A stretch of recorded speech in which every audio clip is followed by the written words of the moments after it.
Welcome back. This is number 2 in my series that I've just started on YouTube. I'm trying something different. As you can see, I have a mic here, so I'm hoping perhaps this will come out clearer and not sound like I'm just holding a phone on speaker. Please let me know if things pick up in terms of my clarity, because I definitely want to be clear in terms of how I sound and what I present in the way of information.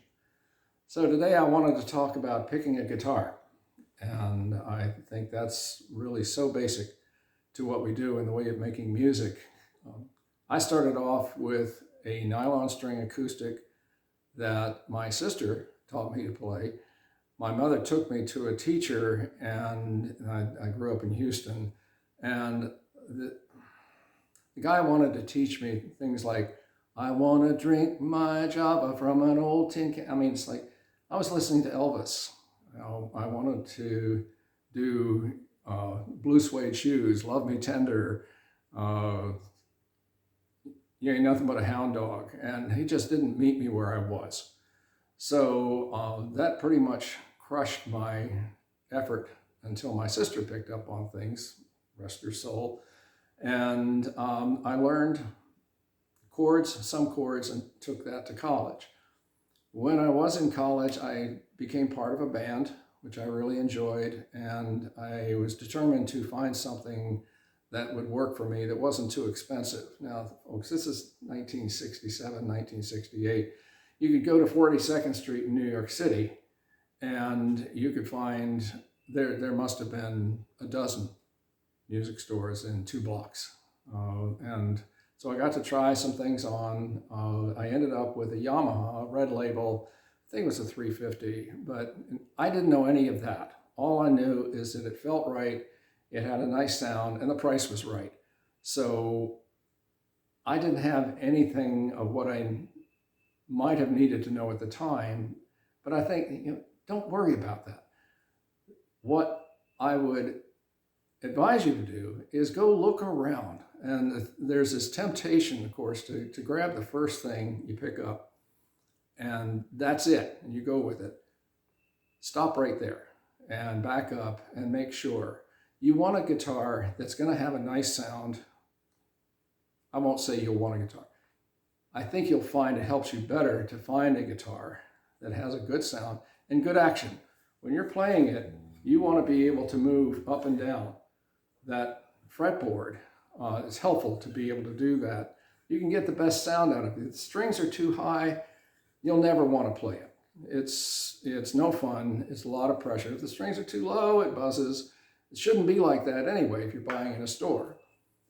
Salespeople like to sell you what they like quite often. I don't want to generalize too much, but be clear about what it is that you want and the price that you're willing to pay.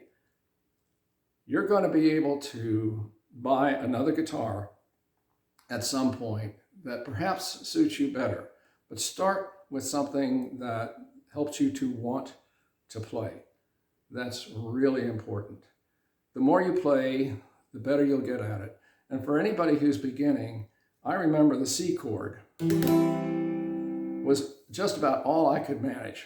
And getting those fingers, and I'd be doing this and doing this and doing this. And then one day it bit, and I was able to start playing and moving into the complexity of C, A minor, F, G, and on with the chordings that are so familiar to everyone now and that are the basis for so many songs. You'll be amazed at how many songs have the same chord structure, but it's in the lyrics, it's in the sound of the melody. Melody is very important. So that's my advice with regard to finding a guitar. Something you'll want to play, something that sounds good, and it, yes, falls in the right price. And there are lots of guitars out there. I've lately been on Facebook Marketplace. That's the reason I have this great lighting, to be able to share my story with you. It was a deal, and it was exactly what I needed, and probably cost me 1/3 of what it would cost if I went out to buy it. I'm still experimenting, as you can see. even with something like this, using a condenser mic to try to pick up my sound and deliver it more clearly to you. So this is all part of the process. Don't feel like you have to do everything at once. I've been with my instructor for probably 8 years. And that's the other thing that I suggest, and that is I have never let myself down by going to somebody who knows more than I do about how to do something. And also to be clear about who to work with in that regard. There are some people who just want to show off. I mean, I was with one person who just wanted to show what he knew. Well, you know, he wasn't talking to me. He was talking to an audience. What I really loved about my work with Joe Weaver is he started where I wanted to be, and then we built from there. And great relationship. I'm now moving on to go to another teacher because I want to fill out how I play and add more of what we call color to a song. So you start somewhere and you take it from there, and things will fall into place. Find other people to play with. I know it can be daunting. You say, oh, who's going to like what I do? It doesn't matter. Everybody's starting somewhere. I started doing open mics maybe about 2 years ago, really got into it about 1.5 years ago, and now I'll go to 2 or 3 a week. But there was another guy who came to an open mic that I met, and we agreed that the only way to do it is to sit there and say, I don't want to do this. I don't want to do this. And then pack up your guitar, get in your car, get there, and get out of the car and stand up and start doing something.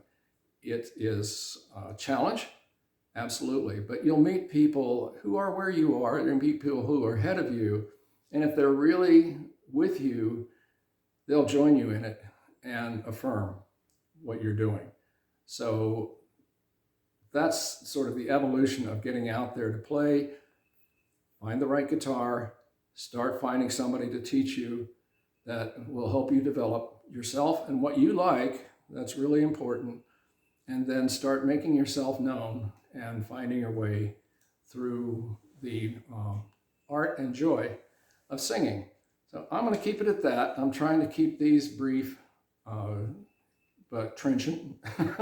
So anyway, I really appreciate what your comments from the last one. I'm going to keep moving in this direction. I may not always be on target in terms of what you'd like to know, but if there's something you want to know, let me know and I'll address that directly.